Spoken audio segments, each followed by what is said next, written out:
પ્રતિબિંબની પાર. પ્રકરણ 1. એક વર્ષથી તેનો પત્તો ન હતો. તે ક્યાં ચાલ્યો ગયો હશે? સાધુ બનીને તે હિમાલયમાં ક્યાંક ફરતો હશે? તેને કોઈ અકસ્માત તો નહીં નડ્યો હોય ને? કોઈ ટ્રકની અડફેટે આવીને તેની ખોપરી ફાટી ગઈ હશે? કે ટ્રેન નીચે ચગદાઈ ગયો હશે? કે પછી તેનું ખૂન કરીને તેની લાશ ક્યાંક જંગલમાં, દરિયામાં ટુકડા કરીને ફેંકી દેવામાં આવી હશે? પૂરા એક વર્ષથી સવાર સાંજ રોજ આ સવાલો અમને સતાવતા રહ્યા હતા. છતાં વિજય જોશીનો, મારા જીગરી દોસ્તનો પત્તો ખાતો નહોતો. પાગલોની માફક અમે તલાશ કરી હતી. રેડિયો, ટીવી અને અખબારોમાં તેની તસવીરો છાપીને જાહેર ખબરો આપી હતી. અરે, ખાનગી ડિટેક્ટિવ કંપનીઓની મદદ મેળવીને ઠેર ઠેર તપાસ કરી હતી. 1 લાખ રૂપિયાનું ઇનામ પણ જાહેર કર્યું હતું. દેશભરની ઇસ્પિતાલોમાં, મરદાઘરોમાં, હોટલો, આશ્રમો, ધર્મશાળાઓમાં તલાશ કરી હતી. છતાં વિજય મળ્યો ન હતો. 10મી જુલાઈને દિવસે તે ગુમ થયો હતો. બીજા વર્ષનું ચોમાસું બેસી ગયું હતું, છતાં તેના સગડ મળ્યા ન હતા. વિજય જોશી જાણે કે હવામાં ઓગળી ગયો હતો. તેનું અસ્તિત્વ જાણે કે કોઈ જંગી ઇરેઝરથી ભૂંસાઈ ગયું હતું. અમારા જીવનમાં, અમારા કાર્યમાં, અમારી કંપનીમાં બસ તેનો ફોટોગ્રાફ લટકતો રહ્યો હતો. 6 મહિનાથી મેં મારી જાતને મનાવી લીધી હતી. વિજય ગુજરી ગયો છે. He is lost forever. પણ મારી પત્ની માધવી તે માનવા તૈયાર ન હતી. તે હજુ એ વાત સ્વીકારવા તૈયાર ન હતી. તે ક્યારેક ઓચિંતી જ બોલી ઉઠતી, કેતન, એ ચોક્કસ આવશે. આઈ એમ શ્યોર. હલો માધવી કહીને તે ઓચિંતો જ બારણે આવીને ઊભો રહેશે. પણ હું તેને માફ કરવાની નથી. હું તેને લાફો ઠોકી દઈશ. I tell you, I will just beat him. Madhavi કહેતી. તેના વાક્યમાં જેટલી આશા હતી તેટલો જ રોષ હતો. વિષાદ, દુઃખ અને હતાશા હતી. પણ હું વિજયને બરાબર ઓળખતો હતો. નાનપણથી અમે દોસ્તો હતા. સાથે ભણ્યા હતા. સાથે જ એક હોસ્ટેલમાં રહ્યા હતા. અને સાથે જ પ્રેમમાં પડ્યા હતા. યસ, પ્રેમમાં પણ સાથે જ પડ્યા હતા. અને તે પણ એક જ સ્ત્રીના, એક જ છોકરીના, માધવીના. યસ, મારી પત્ની માધવીના પ્રેમમાં. પબ્લિક સ્કૂલમાંથી પાસ થઈને હું અને વિજય બંને સ્કૂલ ઓફ આર્કિટેક્ચરમાં દાખલ થયા હતા. માધવી પંચાલ પણ અમારી જેમ જ સ્થપતિ બનવા સ્કૂલમાં દાખલ થઈ હતી. પ્રથમ દિવસે જ તેને જોઈને હું હચમચી ઉઠ્યો હતો. This is the girl. તેને જોતાં જ મારા હૃદયમાં, મારા દિમાગમાં જાણે ઘંટારવ થયો હતો. લવ એટ ફર્સ્ટ સાઇટ કોને કહેવાય તે એ દિવસે હું સમજ્યો હતો. તે કાળી હતી. પહેલી નજરે તે એટલી ઇમ્પ્રેસિવ લાગતી નહીં. પણ તમે નજર માંડો અને એક સુંદર દ્રશ્યની ખૂબીઓ જુઓ અને પછી જે આહલાદ અનુભવો, તેવી અનુભૂતિ તેને જોઈને થતી. ઊંચી, પાતળી છતાં માસલ. તેને જોતાની સાથે જ ખજૂરાહોના શિલ્પો મારી નજર સામે તરી આવ્યા હતા. પાતળી કેડ અને નાજુક કમરને કારણે વધુ કમનીય બનતું તેનું વક્ષસ્થળ, તેના નિતંબ અને તેનો તદ્દન સુરેખ સપ્રમાણ વળાંક, તેની સીધી ટટ્ટાર કરોડરજ્જુ. બસ હું જોઈ જ રહ્યો હતો. તેનો ચહેરો શિલ્પીના ટાંકણાની તસુએ તસુ માપીને કંડારેલો. નાક પાતળું અને લાંબુ, હોઠ ધનુષ્યની જેમ જ રેખાંકિત, ગાલ સહેજ ઉપસેલા, લંબગોળ થુડ્ડી અને એક સરખા તદ્દન શુભ દાંત.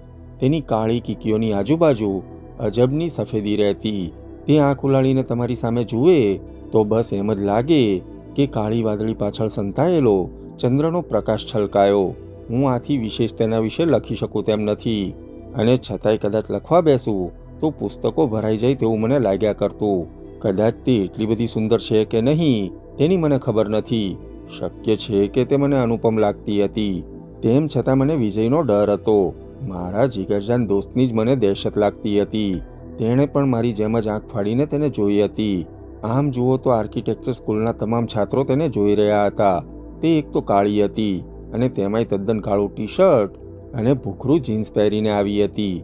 કેવળ તેનો પટ્ટો, માથામાં એક ગાંઠે વાળેલા આંબોડામાં સફાઈથી બાંધેલી રિબીન અને કાનમાં ઝૂલતું વાળીમાં નાખેલું મોતી, પગમાં પહેરેલા મેક્સિકન ટો અને એક હાથમાં પહેરેલું ચાંદીનું કડું, એટલી જ ચીજો તદ્દન સફેદ હતી. યસ, તેની કંઈક લાંબી મોફળમાંથી વેરાતું સ્મિત અને કાળી કીકીઓની આસપાસ રમતી સફેદીમાં બેમિસાલ શુભ્રતા હતી. કોઈ પણ ટૂથપેસ્ટ વેચવા માટે તે અવર્ણનીય મોડલ બની શકે તેવા એક સરખા સુંદર દાંતને કારણે તેનું સ્મિત માદક અને આહલાદક લાગતું. Wow Ketan, that is some girl. Vijay તેને જોઈને બોલી ઉઠ્યો. એ પળે જ મને આંચકો લાગ્યો હતો. તેને જોઈને જે ઉદ્ગાર હું કાઢવા માંગતો હતો તે વિજયે કાઢ્યો હતો. Fantastic! Oh boy, black is indeed beautiful, મેં કહ્યું હતું. પણ મને ડર તો પેસી જ ગયો હતો. છોકરીઓ સાથે વાત કરવામાં, ઓળખાણ કરીને તરત જ તેને ઇમ્પ્રેસ કરવામાં આમ તો મારો જોટો જડે તેમ ન હતો. તેમ છતાં વિજયનો મને ચોક્કસ ડર લાગ્યો હતો. તેનું એકમાત્ર કારણ એ હતું કે હું માધવીને જોતાં જ તેના પ્રેમમાં પડ્યો હતો. ખરેખર પૃથ્થકરણ કરવામાં આવે તો વિજય મારા કરતાં વધુ માર્ક મેળવી જાય. મારા કરતાં એ વધુ દેખાવડો હતો. અમે બંને એથ્લેટિક બ્લીડ ધરાવતા, હોસ્ટેલમાં રહેતા, પબ્લિક સ્કૂલની હોસ્ટેલમાં અને કેલેસ્થિનીસમાં નિયમિત જવું પડતું. તેને કારણે સ્કૂલના બધા જ વિદ્યાર્થીઓ તંદુરસ્ત અને ફિટ રહેતા. એટલે મારા અને વિજયમાં કોઈ એવો ભેદ ન હતો. અમે સરખા જ ઊંચા હતા અને અમે બંને એકમેકના કપડાં પહેરીએ તો કોઈને ખ્યાલ પણ ન આવે કે કોણે કોના કપડાં પહેર્યા છે. અમારા શૂઝના માપ પણ સરખા હતા. આમ છતાં વિજય મારા કરતાં દેખાવડો હતો. તેમાં કોઈ મતભેદ ન હોઈ શકે. તે સ્વીકાર્યા વગર મારો છૂટકો ન હતો. એન્ડ યસ, એ મારા કરતાં આર્થિક રીતે વધુ સંપન્ન હતો. સ્ત્રીઓની બાબતમાં મેં જોયું છે કે ધ બેટર મેન વિન્સ. ટૂંક સમયમાં જ માધવી સાથે અમે ઓળખાણ પાડી હતી અને જોતજોતામાં અમારી ત્રિપુટી જામી હતી. આમ છતાં આ વાત પહેલી જ ટર્મમાં સ્પષ્ટ થઈ ગઈ હતી. મારા કરતાં વિજય આખી સ્કૂલમાં વધુ પોપ્યુલર થયો હતો. આર્કિટેક્ચર સ્કૂલની એકેય છોકરી એવી ન હતી કે જેને વિજય ગમતો ન હોય. તમામ સ્ત્રીવર્ગ તેને ભીની નજરે જોતો. મોટાભાગની છોકરીઓ મનોમન તેને ચાહતી અથવા વિજય તેમની નોંધ લે તેવું ઈચ્છતી. સ્કૂલ ઓફ આર્કિટેક્ચર એક નોખા જ પ્રકારની વિદ્યાપીઠ હતી. અહીં વ્યક્તિ સ્વાતંત્ર્યનો મહિમા હતો. આખા હિન્દુસ્તાનમાંથી ચૂંટેલા વિદ્યાર્થી અને વિદ્યાર્થિનીઓ અહીં અભ્યાસ માટે જોડાતા. તેમાં પ્રવેશ મેળવવો પણ ખૂબ કાબેલિયત માગી લે તેવી વાત હતી. જુદા જુદા રાજ્યોમાંથી આવતા છોકરા છોકરીઓને કારણે અહીં વિવિધ ભાષા, સાહિત્ય, કલા અને સંસ્કૃતિનો મેળો જામતો. અહીં છોકરા છોકરીઓ ધીંગામસ્તી કરી શકતા, અરે ચુંબનો પણ, અને કેટલાક કિસ્સાઓમાં એહિક સમાગમ પણ થઈ જતા. તદ્દન મુક્ત વાતાવરણમાં અમે અભ્યાસ કરતા. જગત આખાનો બૌદ્ધિક ભાર લઈને વિદ્યાર્થીઓ ફરતા. માધવી સાથેની મૈત્રીની શરૂઆતના તબક્કામાં જ મેં વિજય સાથે ખૂબ સ્પષ્ટતાથી વાત કરી હતી. વિજય, એ છોકરીને હું ચાહું છું, મેં કહ્યું. વેલ, તેમાં હું શું કરું? તેણે મને જવાબ આપેલો. શું કરવું એટલે? મેં તેનો ખભો પકડીને સહેજ હચમચાવીને કહ્યું હતું. વિજય, હું તદ્દન ગંભીરતાથી કહું છું, માધવીને હું ચાહું છું. એ સાંભળીને તેણે હાસ્ય વેર્યું હતું. આખી સ્કૂલ તેને ચાહે છે, વિજયે ધીરેથી કહ્યું હતું. આખી સ્કૂલની વાત નથી કરતો. તો હું તારી વાત કરું છું. તારું શું છે વિજય? આખી સ્કૂલમાં હું આવી જ ગયો ને? તેણે આંખ ઝીણી કરીને મારી સામે જોયું હતું. મતલબ? અરે કમાલ છે, એમાં મતલબ શું પૂછે છે? મતલબ તદ્દન સાફ છે. માધવી એક લાજવાબ ઓરત છે. આપણી સ્કૂલની જ નહીં, મારી દ્રષ્ટિએ આખા અમદાવાદની બેસ્ટ લુકિંગ ગર્લ છે. ચબરાક છે અને અપવાદ તરીકે ખૂબ ઇન્ટેલિજન્ટ છે. એવી છોકરી કોઈને પણ પસંદ હોય તે સ્વાભાવિક છે. કોઈની વાત નથી વિજય, તારી વાત કરું છું. તને તો ખબર છે Ketan, I go for the best, વિજયે ભારે અહંકારથી કહ્યું હતું. કેમ જાણે જગતની સર્વોત્તમ ચીજો પર તેનો અધિકાર ન હોય. વિજય, હું મજાક નથી કરતો. હું તને ગંભીરતાથી પૂછું છું અને તું મને એટલી જ ગંભીરતાથી જવાબ આપે તેવું હું ઈચ્છું છું. વિજય, માધવીને તું ચાહે છે? આ તે કઈ સવાલ છે? મારી જિંદગીનો સૌથી મહત્વનો સવાલ છે, મેં કહ્યું હતું. હું તેને ચાહું છું અને તેને મેળવવા માટે હું ગમે તે કરવા તૈયાર છું. એટલે તું એને પરણવા માંગે છે? ઓફકોર્સ. આર્કિટેક્ટ થયા પહેલા? એ આવતીકાલે તૈયાર થાય તો હું તેને પરમ દિવસ નહીં કહું. એ તને ચાહે છે? તેણે મને પૂછ્યું હતું. એ મારો અંગત પ્રશ્ન છે. એ મને નહીં ચાહતી હોય તો ચાહતી કરીશ. મારી ગટ્સ પર મને શ્રદ્ધા છે. તો પછી તું ફિકર શા માટે કરે છે કેતન? તેણે સ્મિત વેરીને મને પૂછ્યું હતું. તેની મુસ્કુરાહટમાં મને પડકાર દેખાતો હતો. માધવી માટે આપણી વચ્ચે હરીફાઈ થાય તેવું હું ઈચ્છતો નથી, મેં કહ્યું. તે ખડખડાટેસ્યો. સાલું આજ પર્યત મને એ જ સમજાયું ન હતું કે આ સ્ત્રીને ખાતર મહારાજ્યોના પતન કેમ થયા હશે, પણ આજે સમજાય છે, કહીને તે ચાલ્યો ગયો હતો. તે પછી કેટલાય દિવસ સુધી અમારા સંબંધો કંઈક ઔપચારિક રહ્યા હતા. મારી પરિસ્થિતિ સાચે જ વિચિત્ર હતી. હું વિજયની દોસ્તી વગર જીવી શકું તેમ નહોતો. અને માધવી વગરની જિંદગી કલ્પી શકતો ન હતો. મારા એ પ્રણયકાળની લાંબી કથા છે. મારા અને વિજયના અભ્યાસના એ વર્ષોમાં જે કંઈ બન્યું તે એક નવલકથા જેવું જ હતું. છતાં વાસ્તવિક પરિણામ મારી જીતમાં આવ્યું હતું. અલબત્ત જીત શબ્દ વાપરવો યોગ્ય નથી. મૈત્રી અને પ્રેમ વિશેના વિજયના ખ્યાલોને કારણે જ કદાચ હું માધવીને પામી શક્યો હોઈશ તેવું કહેવામાં મને સંકોચ નથી. તે માનતો કે એક સ્ત્રી મિત્ર હોય અને જે સ્ત્રીને તમે પ્રેમ કરતા હો, તમારા રોમ રોમથી ચાહતા હો, જેના અસ્તિત્વમાં તમે નિતાંત સમાઈ જવાની એશનાથી નિરંતર ઝૂરતા હો, તો તે બંને અલગ બાબત છે. ગમે તેમ માધવીને મેં એ જનૂનથી ચાહી હતી. અમે સાથે જ સ્કૂલ ઓફ આર્કિટેક્ચરમાંથી સ્નાતક થયા હતા. એક સ્થપતિની ઓફિસમાં લગભગ 2.5 વર્ષ અમે કામ કર્યું હતું અને તે પછી અમારી 3ની ભાગીદારીમાં નિર્માણ નામની પેઢી શરૂ કરી હતી. નિર્માણની શરૂઆત કરી તેને આગલે વર્ષે હું અને માધવી પરણ્યા હતા. તેનો ચિદાનંદ મારા અણુએ અણુમાં વ્યાપ્યો હતો. છતાં અંતરના કોઈક ખૂણે મને હંમેશા લાગ્યા કરતું કે વિજયે વોક ઓવર ન આપ્યો હોત તો હું માધવીને પરણી શક્યો ન હોત. વળી એ પોતે અપરિણિત રહ્યો હતો. એ વાત મને સાચે જ ખટકતી. હવે તું ક્યારે લગ્ન કરવાનો છું? માધવી ક્યારેક તેને પૂછતી ત્યારે તે હસતો. હસીને તેની સામે ટગર ટગર જોઈ રહેતો. તું પરણી ગઈ પછી મારે સાધુ થવા સિવાય બીજો કોઈ રસ્તો રહ્યો નથી. એ કમબખ્ત મારા દેખતા આવું બોલી શકતો અને માધવી પણ ઓછી ન હતી. ડાપણ કરવાની જરૂર નથી, માધવી મોં મચકાવીને કહેતી. તક હતી ત્યારે તે મને પ્રપોઝ ન કર્યું. તેમાં મારો વાંક ન હતો. આ કેતને મને સમય જ ન આપ્યો. તે કહેતો, વેલ, જે થયું તે સારું થયું છે. મતલબ? માધવી પૂછતી. મેં તને પ્રપોઝ કર્યું હોત તો તે મને હાજ પાડી હોત અને પછી મને ખ્યાલ આવત કે મેં તદ્દન ખોટો ઘંટ ગળે બાંધ્યો. ઓફકોર્સ મને ગમત તો ખરું જ. તો હજુ તને કોણ રોકે છે? હું બોલી ઉઠતો. માધવી આ પાડે તો મને વાંધો નથી. હવે જાને સખી દાતા, તે કહેતો. માધવી વગર તારું શું થાય તેની મને કલ્પના આવે છે. તદ્દન રમૂજમાં તો ક્યારેક ઘરમાં રમતા બાળકોની જેમ અમે 3 જણ રમતા, પરંતુ તેનો અંત હંમેશા કંઈક જુદો જ આવતો. ખુરશીની પીઠ પર ટેકો લઈને બંને હાથ તેના માથા નીચે વાળીને દિવાલ તરફ મીટ માંડીને દિગંતમાં જોતો હોય તેમ તે જોઈ રહેતો. ક્યારેક તે વિચિત્ર ઉદ્ગાર કાઢતો.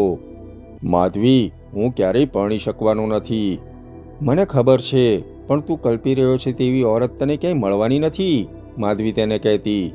શું કામ નહીં? તે માધવીનો હાથ પકડતો. ક્યારેક તેની કેડ પર હાથ મૂકતો. શું કામ નહીં? એક શિલ્પી કોઈ અનુપમ ઓરતને પથ્થરમાંથી કંડારી શકતો હોય તો ઈશ્વર શું કામ નહીં? એવી સ્ત્રી જેને જોતા પાપણો હવામાં તોળાઈ રહે, શ્વાસની ગતિ થંભી જાય, કાન આપોઆપ લાલ થઈ જાય, હોઠ પહોળા થઈને ઉદ્ગાર ખોજતા રહે અને આખા શરીરના છિદ્રે છિદ્રમાં ઉશ્કેરાટ છવાય, વિચારો સ્થિર થઈ જાય. તે બોલતો રહેતો. તે બોલતો અને હું માધવીને નિહાળતો, સ્તબ્ધ થઈને જોઈ રહેતો. માધવી પણ એવું જ એક શિલ્પ હતી. એ ભાઈ, કામે લાગ, હું તેને હઠાવતો. માધવી તથા વિજયને તેમના ડ્રોઈંગ બોર્ડ પર મોકલી દેતો. એ વિજય ગુમ થયો હતો.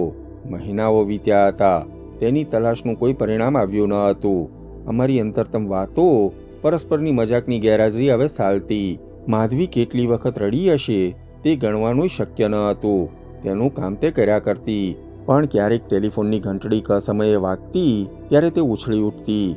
તેને હંમેશા થતું વિજય ઓચિંતો ફોન કરશે.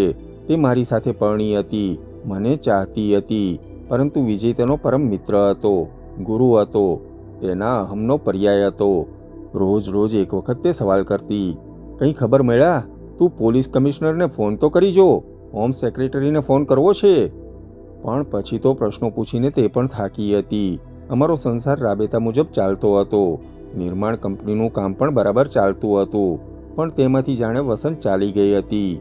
વેરાયેલા પારિજાતની જેમ વિજયના હસ્તાક્ષરો, તેના ટેબલ પર પડેલી નાની મોટી ચીજો, તેના ખાનામાં રખડતી શુલ્લક ચીજો, તેની ખુરશી અને ઓફિસમાંનું તેનું ક્યુબિકલ માધવીની આંખો ભીંજવી નાખતા.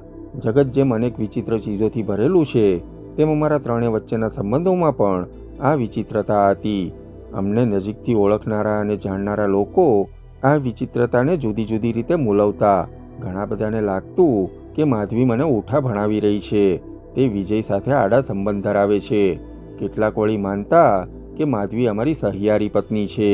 કેટલાક એથી વધુ નિમ્ન કક્ષાનો અભિપ્રાય ધરાવતા અને કહેતા કે વિજયના પૈસા પર મારો અને માધવીનો ડોળો છે, અથવા માધવી દ્વારા હું તેનું ઋણ ચૂકવી રહ્યો છું. સ્વાભાવિક રીતે જ વિજયના ગુમ થવાથી આ બધી વાતોમાં નવો પવન ફૂંકાયો હતો, અને એવી પણ એક વાત વહેતી થઈ હતી કે મેં જ વિજયનું ખૂન કરીને તેની લાશને સિફતથી વગે કરી નાખી છે. પ્રણય ત્રિકોણનો એક ખૂણો મેં આબાદ રીતે ભૂંસી નાખ્યો છે.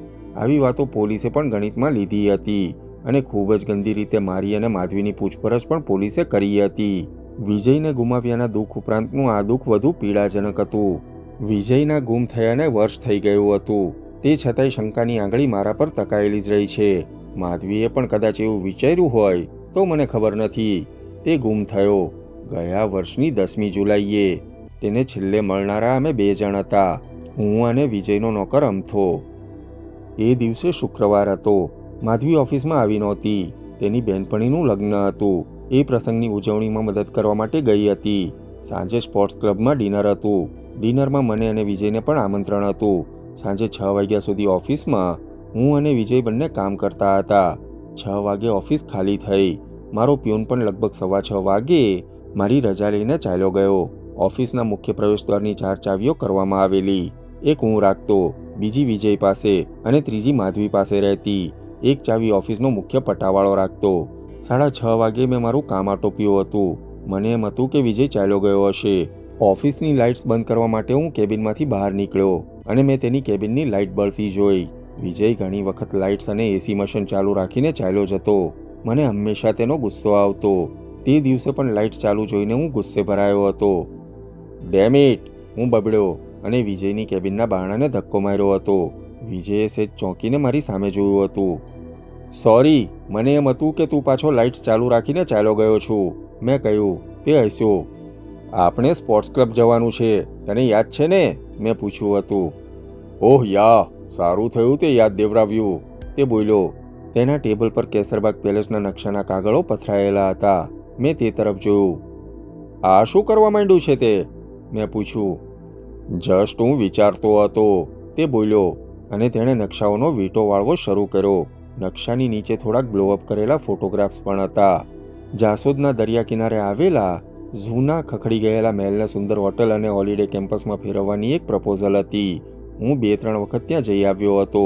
માધવીને વિજય તો ઘણી વખત એ સાઇટ પર જઈ આવ્યા હતા. વિજય અને માધવીને એ જગ્યા અનહદ પસંદ હતી.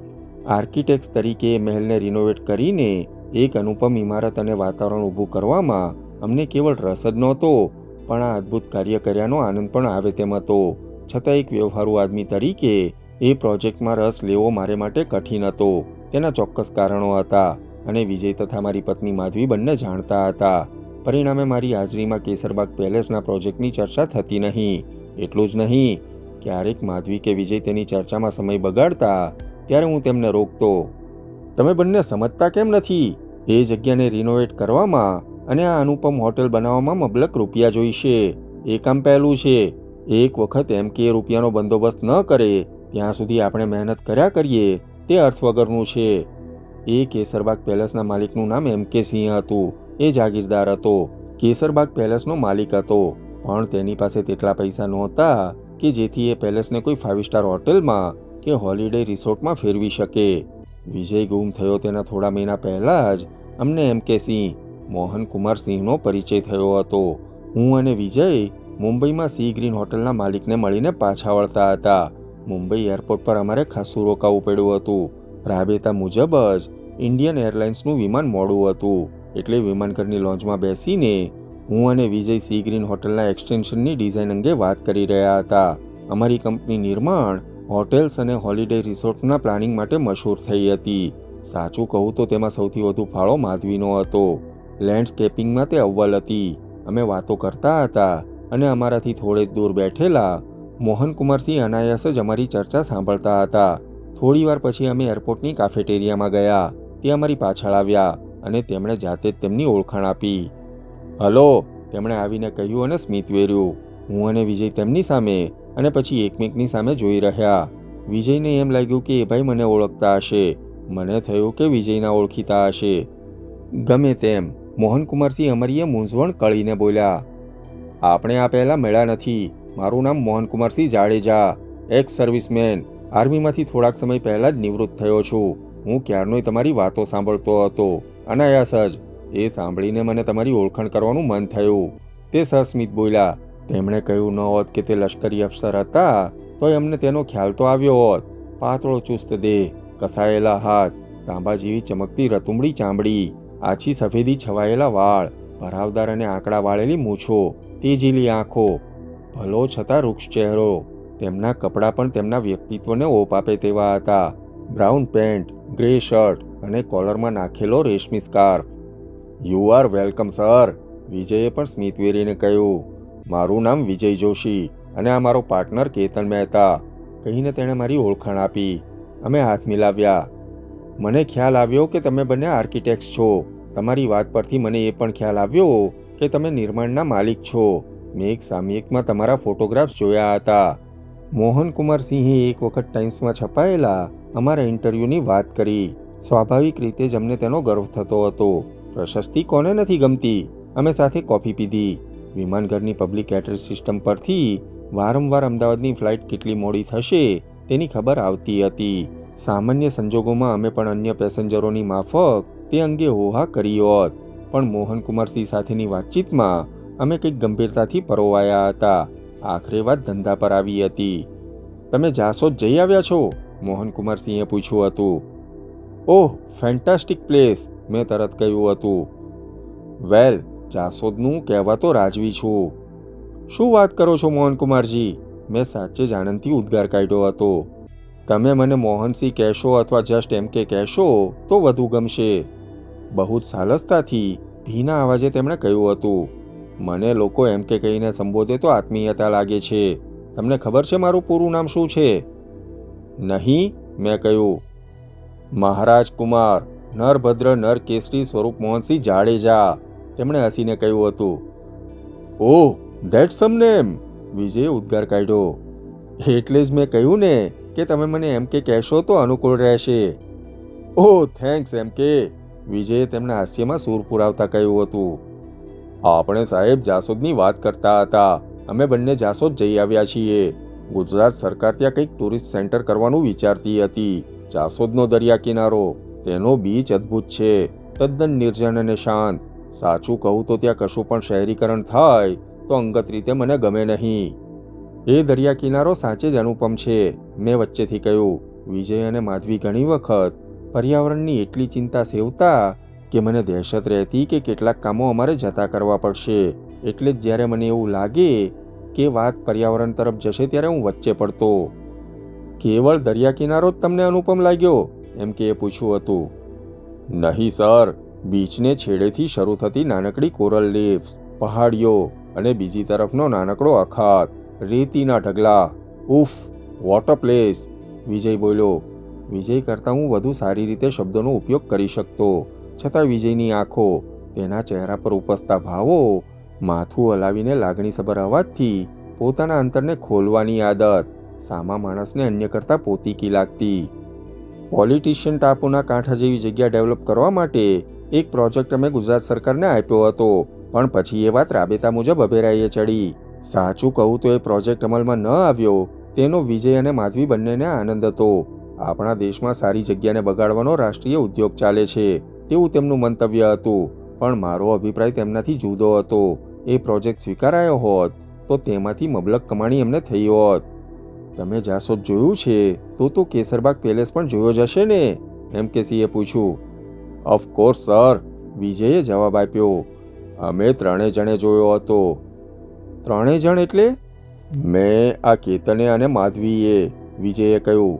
માધવી? કેતનની પત્ની, અમારી પાર્ટનર. ઓહ યસ, મને યાદ કેમ ન આવ્યું? પેલા લેખમાં માધવી મહેતાનો પણ ફોટોગ્રાફ હતો, એમ કે સિંહે કહ્યું. અચ્છા, તો તમે 3 ગયા હતા? જી, પણ અમે એ મહેલ અંદરથી જોઈ શક્યા નહોતા, કહીને હું અટક્યો. કારણ અમે લોકો જાસોદ ગયા હતા ત્યારે એ મહેલને કોર્ટના સીલ લાગેલા હતા, પરંતુ એમ કે સામે મેં એવું કહ્યું નહીં. તે વખતે કદાચ કોર્ટના સીલ લાગેલા હશે, તમને પેસવા દેવામાં નહીં આવ્યા હોય, એમ કે હસીને બોલ્યા. હે? હા, અલબત્ત અમે તેની આજુબાજુમાં ફર્યા હતા. તેનું એલિવેશન અવર્ણનીય છે, તેનું location, my god, just a beauty, વિજયે કહ્યું. વેલ, હવે આવશો ત્યારે તમે બધે ફરી શકશો, એમ કે એ કહ્યું. એ મિલકત થોડા વખત પહેલાં જ મારા હાથમાં આવી છે. કેસરબાગ આમ તો મારા મામાની એસ્ટેટ હતી. મારા મામા રણવલસિંહે 1925માં એ મહેલને રિનોવેટ કરાવેલો. મામા 1945માં ગુજરી ગયા. તેમણે મને મારા જન્મથી જ દત્તક લીધો હતો. હું મેટ્રિક થઈને સેન્ડહર્સ્ટમાં ભણેલો. બ્રિટિશ આર્મીમાં દાખલ થયેલો. દરમિયાનમાં રણમલ મામાના પિતરાઈ પક્ષ તરફથી ઝઘડો ઉઠાવવામાં આવેલો. મને આ મિલકતની ખાસ પરવા ન હતી. મારા પિતાજી પાસે ખાસી મોટી જાગીર હતી. મોટે ભાગે અમે ઇંગ્લેન્ડ રહેતા. પણ મારી મા એ બાબતમાં ખૂબ મક્કમ હતી. કેસરબાગના વારસા હક માટે છેક પ્રિવી કાઉન્સિલ સુધી લડત આપી હતી. એ પછી થોડાક જ વખતમાં દેશ સ્વતંત્ર થયો. રાજ્યોનું વિલીનીકરણ થયું. જાસોદને રાજ્યનું સ્ટેટ અપાયું નહીં. તેને જાગીર ગણવામાં આવી. આમ તો અમારે માટે એ ફાયદાકારક વાત હતી, કારણ જાગીર ઓબિલિશન એક્ટ વિલીનીકરણ પછી અસ્તિત્વમાં આવ્યો. આ બધું ચાલતું હતું અને મારા પિતા ગુજરી ગયા. મધર પછી બીજા 1.5 વર્ષ જીવી. તે પછી એસ્ટેટ ડ્યુટીનું લફરું ઊભું થયું. આખરે હમણાં થોડાક મહિના પછી વર્ષો જૂના કેસીસનો અંત આવ્યો છે. હું લશ્કરી અફસર હતો. મને પરમવીર ચક્ર પણ મળ્યું છે અને બ્રિટિશ આર્મીમાં સર્ટિફિકેટ્સ ઓફ વેલર અને મેડલ્સ મળ્યા છે. એ વાત પણ કદાચ કોર્ટના નિર્ણયમાં કામ આવી હશે. ગમે તેમ પણ એ મિલકત મારા હાથમાં આવી છે. તેમણે કહ્યું, અલબત્ત તેનો કોઈ ખાસ આનંદ થાય તેવું નથી. શું વાત કરો છો? એમ કે આટલી સુંદર જગ્યા હાથમાં આવી તેનો તમને આનંદ નથી? મેં પૂછ્યું. અરે ભાઈ, રજવાડા ચાલ્યા ગયા છે. ઓફકોર્સ મને તેનો રંજ નથી, પણ વાસ્તવિકતા એ છે કે તેનો ઉપયોગ કરીને જો થોડી આવક ઊભી ન કરી શકાય તો લાંબો સમય તેની દેખભાળનો ખર્ચ મારાથી થઈ શકે નહીં. એમ કે એ કહ્યું. બસ મુંબઈ એરપોર્ટ પર આ રીતે વાતનો દોર ચાલ્યો હતો અને કેસરબાગ પેલેસનો ઉપયોગ કેમ કરવો તેની વિચારણા ત્યાં જ શરૂ થયેલી. તે પછી એમ કે સાથે અનેક વખત મુલાકાતો થયેલી. કેસરબાગની એક અનુપમ હોટેલમાં એક હોલિડે રિસોર્ટમાં ફેરવવાની યોજના શરૂ થઈ હતી. વિજય ગુમ થયો તે પહેલાં આ યોજના અંગેનું કામકાજ પૂરજોશમાં શરૂ તો થયેલું, પણ તે યોજનાને સાકાર કરવા માટેના નાણાં એમ કે પાસે નહોતા. જાસોદમાં બેઝિક સિવિક ઇન્ફ્રાસ્ટ્રક્ચર એટલું અપ્રાપ્ય હતું કે પંચતારક હોટલ ત્યાં આર્થિક રીતે યોગ્ય બને કે કેમ તે શંકાસ્પદ વાત હતી. વેકેશનમાં કે તદ્દન આરામ માટે આવતા સહેલાણીઓ સિવાય ત્યાં કોઈ આવે તેવા કોઈ પ્રલોભનો કે ઉદ્યોગો નહોતા. પરિણામે ત્યાં નાણાં રોકવા માટે કોઈ રસ ન લે તે સ્વાભાવિક હતું. મેં કહ્યું કે અમારી કંપનીનો સૌથી પ્રેક્ટિકલ પાર્ટનર હું હતો. પૈસા ન મળે તે કામમાં હું ઝાઝી દિલચસ્પી લેતો નહીં.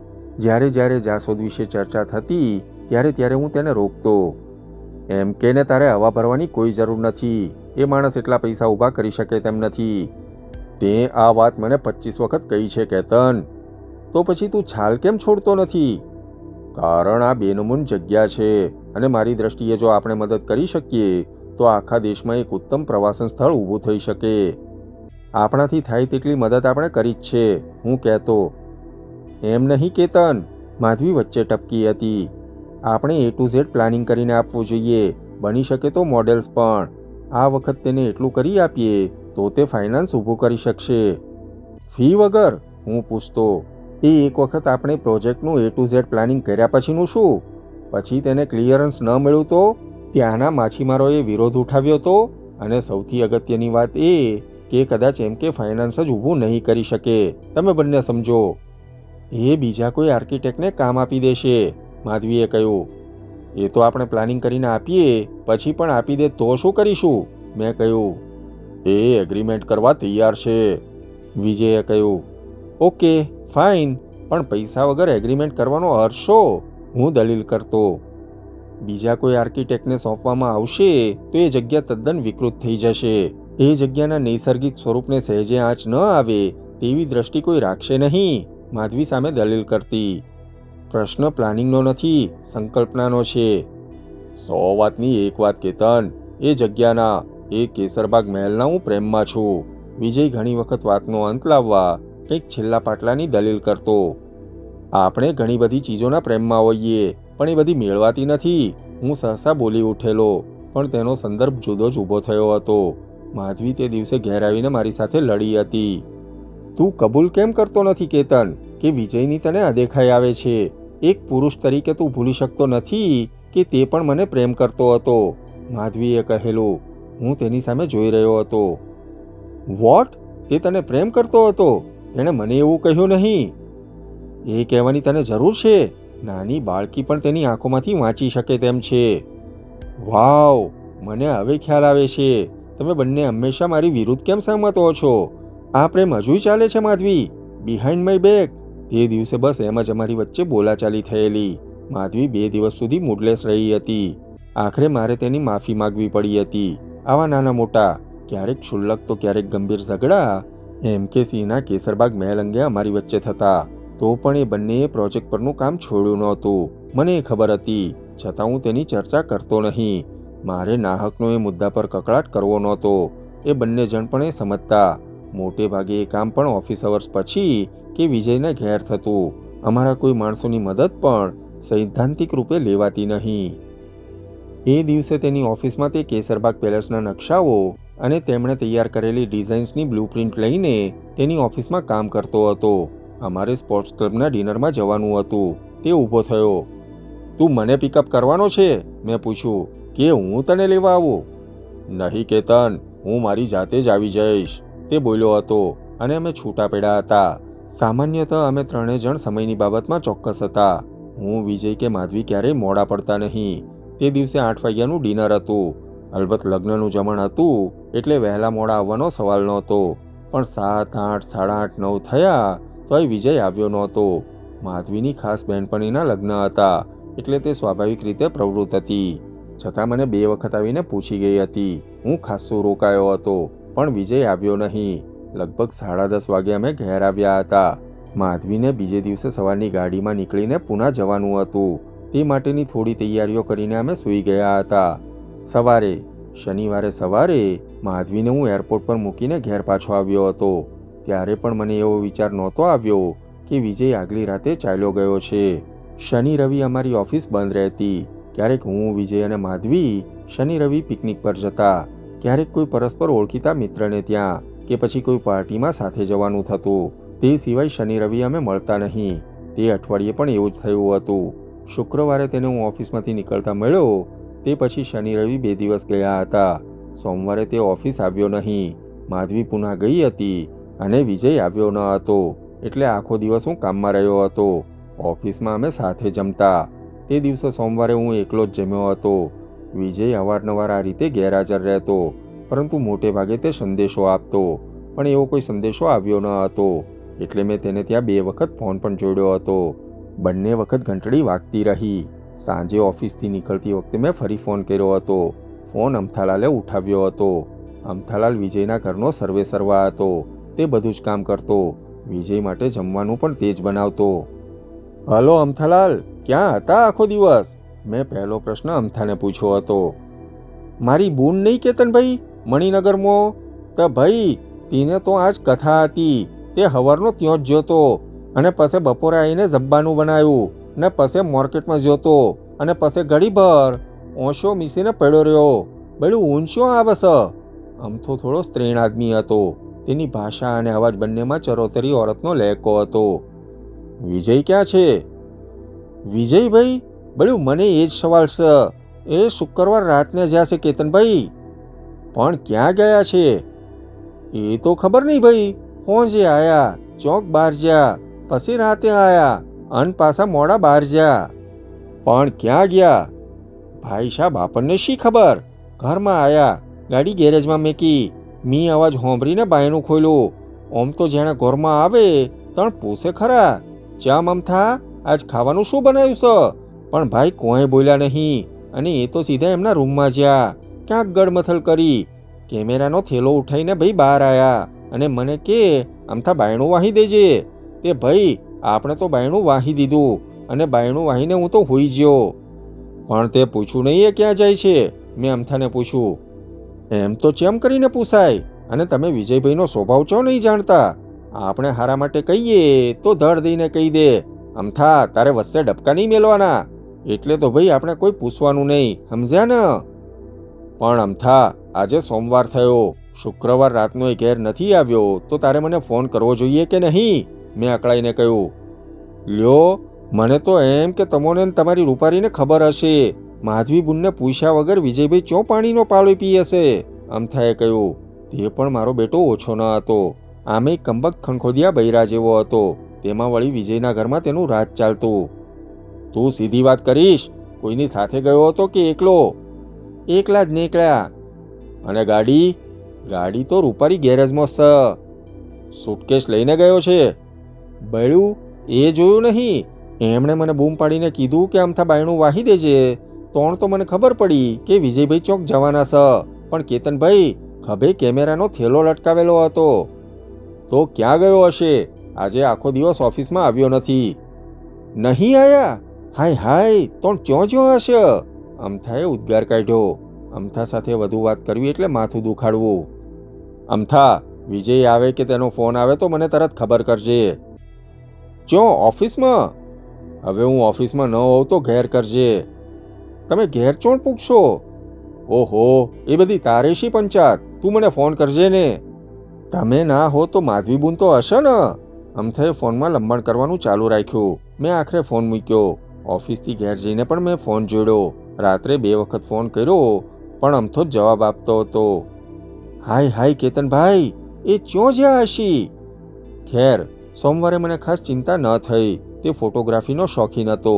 ક્યારેક આવી રીતે વીકેન્ડમાં કેમેરો લઈને તે ઉપડી જતો, પણ એટલીસ્ટ તે કહીને તો જતો. મંગળવાર સાંજ સુધી તે આવ્યો નહીં. પછી મને ચિંતા થવા લાગી હતી. મંગળવારે રાત્રે મેં સાચે જ 2-4 જગ્યાએ તપાસ કરી હતી. એ કદાચ પૂના તો નહીં ગયો હોય ને? મને વિચિત્ર વિચાર આવ્યો હતો.